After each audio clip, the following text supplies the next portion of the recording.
যে আন্দোলন কিন্তু এখন একটা এসপার ওসপার হবে, এটা একটা শেষ দেখে ছাড়বে। এবং আমি ব্যক্তিগতভাবে বলতে পারি যে এর সাথে স্বৈরাচারী শাসনামলের পেটের মধ্যে আমার জন্ম হয়েছে। একটা আমাদের জাতীয় রাজনীতি নিয়ে একটা প্রচন্ড অনীহা, একটা ক্ষোভ, সেটার বহিঃপ্রকাশ আমরা দেখেছি।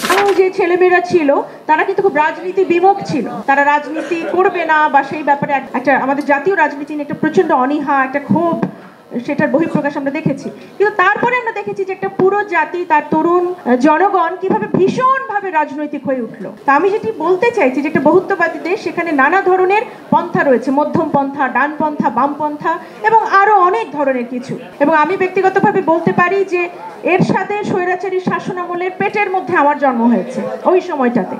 সেই সময় থেকে আমি দেখছি, সাইফুল্লাহ সাহেব আমার বাবা, সেই সময় থেকে দেখছি যে পুলিশের সাথে কিভাবে আঙুল তুলে কথা বলছেন রাস্তায়। সেই ছবিটি একটা ঐতিহাসিক ছবি বলে আমি মনে করি।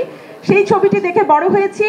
আজ যখন আপনাদের সামনে দাঁড়িয়ে দুটি কথা বলার সুযোগ হয়েছে, এখানেও কিন্তু একটা স্বৈরতান্ত্রিক শাসনের পতন দেখে এখনো সেটার ফলাফল হজম করতে পারা বা না পারার মাঝামাঝি একটা সময় দাঁড়িয়ে এই কথাগুলো বলছি। তো এই পুরো প্রায় 4 দশক কেটে গেছে এই পুরো একটা ব্যাপারের ভেতরে। এবং যখন এই আন্দোলনের একটা তীব্র স্পৃহা, স্ফুলিঙ্গ দেখতে পাচ্ছিলাম, তখন কিন্তু আমি বাবাকে জিজ্ঞেস করেছি যে এই আন্দোলনের পরিণতি কি। তখন বাবা আমাকে একটা কথাই বলেছিলেন যে আন্দোলন কিন্তু এখন একটা এসপার ওসপার হবে, এটা একটা শেষ দেখে ছাড়বে। তার মানে আমার যেটা ভীষণভাবে মনে হয়েছে, উনি ফোর্সই করেছিলেন, উনি ভবিষ্যৎ দেখতে পাচ্ছিলেন। এটা আমার কাছে খুব বিস্ময়কর, যেটির জন্য আমি লেখককে আসলে অভিনন্দন দিতে চাই যে এই ধরনের ভবিষ্যৎ দেখতে পাওয়াটা আমাদের জন্য খুব শিক্ষণীয়। যাই হোক, তো আমার মনে হয় আজকে আপনারা সবাই এখানে এসেছেন, আমরা একটা চমৎকার আলোচনা ভেতরে আমরা রয়েছি। আমারও সুযোগ হয়েছে আপনাদের সাথে দুটি কথা শেয়ার করার।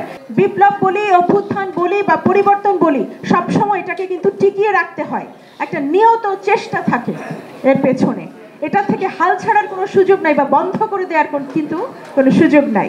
তাই আমরা বলবো যে সেই গণতন্ত্রের যাত্রায় আমাদের বিপ্লব দীর্ঘজীবী হোক, আমাদের সাধারণ মানুষের সমতা, তাদের আকাঙ্ক্ষা, তাদের অধিকারই বাস্তবায়িত হোক দিন শেষে। অসংখ্য ধন্যবাদ।